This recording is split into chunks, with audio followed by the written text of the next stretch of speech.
നമസ്കാരം. എല്ലാ ആൾക്കാരും ചർച്ച ചെയ്യുന്ന അല്ലെങ്കിൽ ശ്രദ്ധിക്കപ്പെടുന്ന ഒരു വിഷയമാണ് ദൃഷ്ടിദോഷം അല്ലെങ്കിൽ കണ്ണിൻ ദോഷം, കണ്ണേറ് ദോഷം എന്നൊക്കെ പറയുന്നത്. എന്താണ് കണ്ണേറ് ദോഷം, എങ്ങനെയാണ് സംഭവിക്കുന്നത്? പണ്ട് കാലത്ത് നമ്മളുടെ അമ്മൂമ്മമാര്, മുത്തശ്ശന്മാരൊക്കെ കണ്ണ് ദോഷം വന്നു കഴിഞ്ഞാൽ, അല്ലെങ്കിൽ കണ്ണിൻ ദോഷം വന്നു കഴിഞ്ഞാൽ അത് ഓതി കൊടുക്കുന്ന പരിപാടിയൊക്കെ ഉണ്ടായിരുന്നു. അങ്ങനെയൊക്കെ അത് യാഥാർത്ഥ്യമാണോ? അപ്പം പണ്ട് കാലത്ത് പറഞ്ഞൊരു വ്യക്തികൾക്ക് കണ്ണിൻ ദോഷം കിട്ടാം.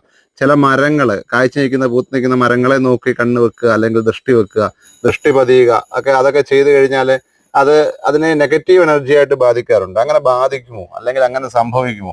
അങ്ങനെ ഇന്നത്തെ കാലത്ത് സംഭവിക്കാൻ സാധ്യതയുണ്ടോ? അത് നമുക്ക് ഇന്നത്തെ കാലത്ത് എന്നത്തെ കാലത്ത് അത് ഉണ്ടായിരുന്നു. പണ്ട് കാലത്ത് ഇത് ഓതി കൊടുക്കുന്ന ഒരുപാട് കുടുംബങ്ങളുണ്ടായിരുന്നു.